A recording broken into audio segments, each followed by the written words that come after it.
So I was struck by, there's a couple of things I remember. So one was the day you couldn't get your mobile phone charged, right? And so you learn, like you talk about, a lot of people talking to you, that it's a tool, that it's a convenience for us. It becomes a very practical tool. And that when you turned it on, the pinging was this sort of like, it was this sort of like endorphin hit, right? Of, there are people, there's this interaction, which I think is a really, it's a really interesting thing for me, because I live in the luxury of not having that kind of loneliness.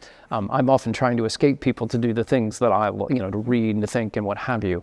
So that was a real reminder for me, but it was a reminder for me of how, one of the really poignant moments for me in the story during Holy Week is when Jesus goes off to pray, right? And asks his friends, just could you stay awake for a little while, and feels completely alone, and then feels all the more alone when he realizes, like, you all can't even stay awake for a little while when I asked you to stay awake. That sense of not just loneliness, but isolation was something that came through in that experience that you had. The other story in here, and the one I want to ask you about in particular, was you talk about, I think it's on day 10, walking by a Sainsbury's, I think it is, and thinking you might go in, and somebody looking at you, I can't remember if it's a cafe or a supermarket or something, looks at you through the window, and the immediate response you have to that is saying that you felt excluded, and not just excluded, but dehumanized.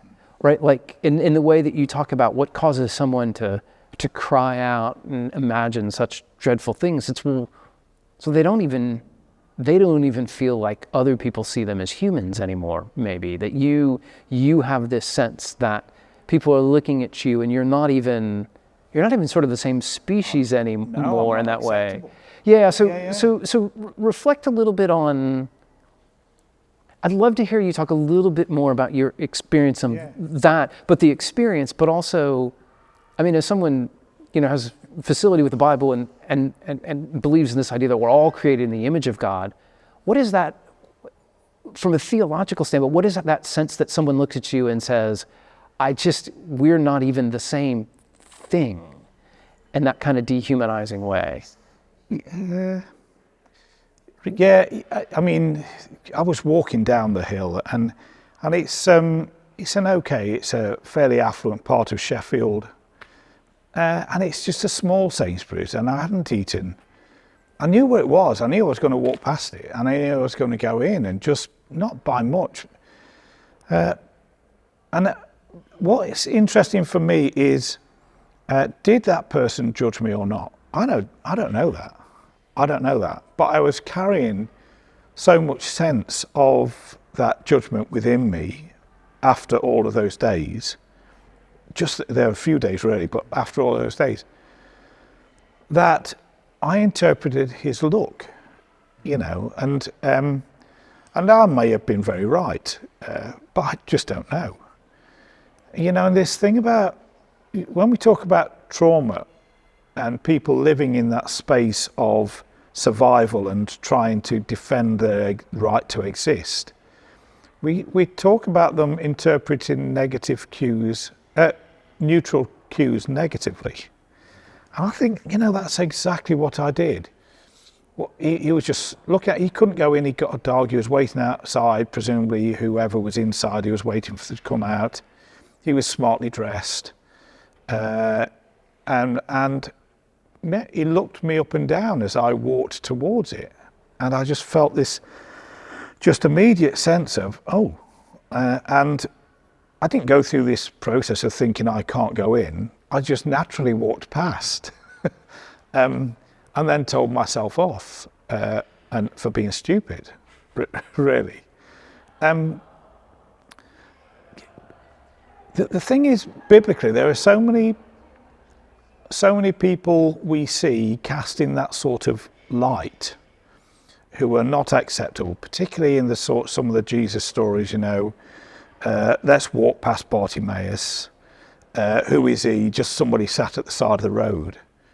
And time again, and that's the part of the most beautiful thing, isn't it, about this? I think Rowan Williams calls it the dependable relationship with God. Is that Jesus notices that he's excluded. Jesus notices the woman at the well and she's excluded. Jesus notices the widow who touches the cloak and she's trying to self-exclude, get out of the way. And I suppose there's some real hope that that's the reality. That's the real relationship. But in that situation, I don't think Bartimaeus felt it. The woman, I don't think, felt it. So even though God is hopefully including us, that I believe he is, do the people who are in that awful situation realise that or know it? And the challenge, I think, for us as a church is that we're part of the tool of helping people to realise that. And that's the task. I think that's partly my task, choosing to do the work that I do, so it's quite specific. But there's other areas, again, of people who are just lonely on the outside of things, and there's something very unselfish, I think, but which is also incredibly rewarding about taking that space of helping people understand the love that's there. So it's interesting. This was one of the bits where I was particularly convicted. I mean, you talk about that look, and you talk about those stories of Jesus, which is really interesting. I mean, most of Jesus's interactions with these people they're very brief. They're not really planned, right? He isn't necessarily seeking these people out. Jesus is going about what he's doing, and he's intersecting with these people. His life, his ministry is bringing these people into his path. And he's always ready to treat them with a humanity and just a kind of basic kindness. They ask then Jesus often to do things that only Jesus could do, but Jesus' initial response is simply to make them feel often that they can do that, as you say, by treating them with some basic human kindness. And I noted the number of times in here that you said that, the sense of being so lonely and isolated and people walking by, you know, the engagement you had with this guy who snuck around the corner to have a cigarette but then was willing to have that sort of human to human interaction with you. And what I noticed on reflection is that, so when I'm here often in the cathedral, I know that I'm going to be in certain places, especially when I have this collar on. I know people are going to be paying attention. I'm going to turn the dial up, and I think I need to really pay attention. But what do I do when I'm just down in the Sainsbury's, you know, picking up something on the way home or what have you? Am I as predisposed to the idea that to try and treat everybody that I encounter, whether they look like they're street homeless or whether they look like they're from the wealthy end of West Sheffield, with the same kind of just basic kindness and a hello, a thank you, an excuse me, a please, you know, can I do something to help you? Whatever that is, that kind of... They're really small things, aren't Yeah. they? Now, again, I feel lucky. I grew up in a mining community where even if you didn't know people properly, you knew where they sort of fitted into the community, and you couldn't really go around the community with your head down ignoring people. And I feel quite richly blessed by just that fact. You know, there's this joke that you can do it up north but you can't do it down south, which isn't true, but I think so that really small thing is very important. The woman who walked past me with her head up and who saw me and did a double take, I went, oh, you know, the joy just of that really small little moment is really incredible. And I think it is something, you know, I think it is something that Jesus does, and we see it. So it is part of our faith tradition, but it's part of our community, wider community, stuff that's, you know, it's a simple tick thing, isn't it, to be able to do. If you can do it, I realise that. I realised there are some people who are just trying to hide in life. And in a way, I was that person sat in the doorway. So I gone into, I want to disappear. I don't want people to see me. The woman who smiled at me and said, "Ooh," brought me back out of myself. The person who was having a crafty cigarette was just wonderful. He just brought me out of myself. And I think that's fascinating, isn't it? It is so easy to do that. Yep. And it is so life-affirming to have that done to you. Just about the fact that that people sort of crossing boundaries or lines or doing things doesn't just happen once. No. And as soon as you said that, I thought, it reminds me of this passage where Peter goes to Jesus and thinks he's going to make himself look great and go, "How many times should we forgive? 7 times 7. And Jesus says 70 times 7. So tell me a little bit about how your experience on both sides, both working in the project, learning about trauma, thinking about how not only to implement that yourself, but to encourage other people to do that. And then living this, talking about, I'm especially thinking about, you talking about the shock of those first couple of days, which, okay, what the goal is not to measure traumas here, but that's a traumatic sort of thing so you're talking about having some of those emotions of immediate loss and having a sense that, oh, this is what it's really like now, is maybe just a fraction of a glimpse, but it's a glimpse into that. How does that impact your understanding of that idea that we're called to meet those sorts of things with grace and with love? Not once, not a few times, not even what would seem like maybe a lot of times, but a whole lot of times is the sort of command that we're given. I mean, that was part of the 14 days, but in truth, I mean, it's been a bit of my life. I've doubted my ability to be accepted. And this throws people who come to our project because I'm the CEO. I'm the one who is supposedly together. I'm doing okay, all of those sorts of things.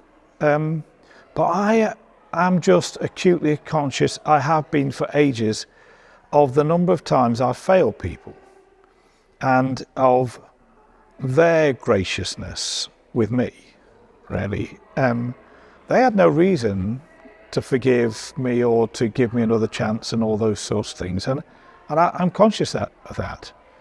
But I think even listening to the stories, and I listened to quite a few when I was actually on the sleep out from people. And I met with, and I do, Richard isn't always the easiest person to meet with. Chris, I disagree with all the time, wonderfully, somebody who came and gave me the bacon, lettuce, tomato sandwich, his greeting is always quite robust and whatever. And there's something actually really, really lovely about holding the space where you can say, that's okay. I like that, that's okay. That's you. And if I'm going to know you better, I can work with that. No. In the project, that's the task, really, on a day-by-day basis. And seeing somebody. We worked with this a few years ago now, he's left Sheffield, and he was really quite difficult to work with. This is somebody who picked up a fire extinguisher to throw it through the window. This is somebody who threatened to take us out sometimes. And yet, if we gave him that space just to calm down, he'd say, sorry. Sometimes he'd walk out. He'd know, and we marvelled at the fact that this potentially aggressive person knew that if he walked out away from it, he was taking him away from the situation and could come back, normally the next day, and say, sorry. And we'd done something. We'd helped somebody start to turn a corner and to know that this was a safe space for him to come back to. That's, I think, the graciousness we we're talking about. That's the graciousness, James and John, who's the greatest, or all of that sort of thing. How many times can you put your foot in it? This is the graciousness David, I guess, experiences, the multiple failing hero, We're talking about the way in which understanding that other people have trauma leads to reflecting on what we mean by grace. And the thing that struck me when you were talking about how that informs your work in the project is that, I don't work in a place like the Archer Project on a daily basis. I work mostly with university students. It's a very, very different environment, but we all have family members, co-workers, people in our churches that are the people that we would likely to label as problematic or frustrating or whatever term we use. Yeah, exactly. Yeah. And it's not to say that that's not true. Sometimes those things are disruptive. But then the question is, what's your process for responding then? Do we go, okay, this is happening. Why is this? What can we do to help this person still feel welcome in this environment, to help them process? What is a gracious and loving response that understands, invites, I was really interested to use that phrase, invites people, listens for those cues and invites people to share if there's something that's motivating those things? Or do we just think, it's the quickest way we can eradicate that problem? What's the easiest, least offensive way to not have to deal with that anymore? And it's especially the case, I think, in the church, right, where we're called to be a welcoming space that we really need to reflect on. Yeah, we are called as a church to be about, but we're also busy with all sorts of other agendas, aren't we? We're supposed to preach and have good sermons ready, and we're supposed to build up our congregations and make them acceptable for all sorts of people. And I think the learning around trauma, it's in the project, and we've got great volunteers who you can see just that know and understand some of that agenda really easily, really quickly. It's not always thought out. That we still hear some of those phrases coming out, oh, for goodness sake, we've got to deal with him, things like that. Those things happen. But I think what we've got downstairs is, hopefully, an ability to understand that this person is also part of the whole group of people who are there. So we're not just listening to that person, we're listening to the impact of that person on the other people and on us as a team. And if we're doing that in a much more informed way, that we understand why these behaviours are happening, then we can care for one another much more, deeply, I think, as well as effectively too. And I don't see why that isn't part of our agenda as a church. But it depends, doesn't it? Are we trying to order worship, or are we trying to include people who come to our space in worship and set reasonable expectations about certain parts of that worship and how they function? We had our carol service here last year, and we had somebody on the front row who lasted most of the service, who is one of the most complex people we deal with in Sheffield. And towards the end, that person started to think that Abby the Dean was addressing comments straight at her. She wasn't, she was talking in general congregation. And you could see that things start to rise. And do I have to defend myself? Now I sat behind her thinking, at what point do I intervene in this and say, let's go for a walk somewhere else? So it's not about, let's just accept that here. It's how do we help that person to manage those things and what do we have within our corporate gathering together, you know, that we can draw on quickly and say, okay, let's not be unkind about it, you know, and let's still treat that person with respect, or even let's go and say, wow, you did 40 minutes out of that 50. That was great. You know, because the more positive, you know, it's a thing, isn't it? The more positive things we say to one another, the more we feel built up and accepted by one another. Again, they're simple things. Yeah.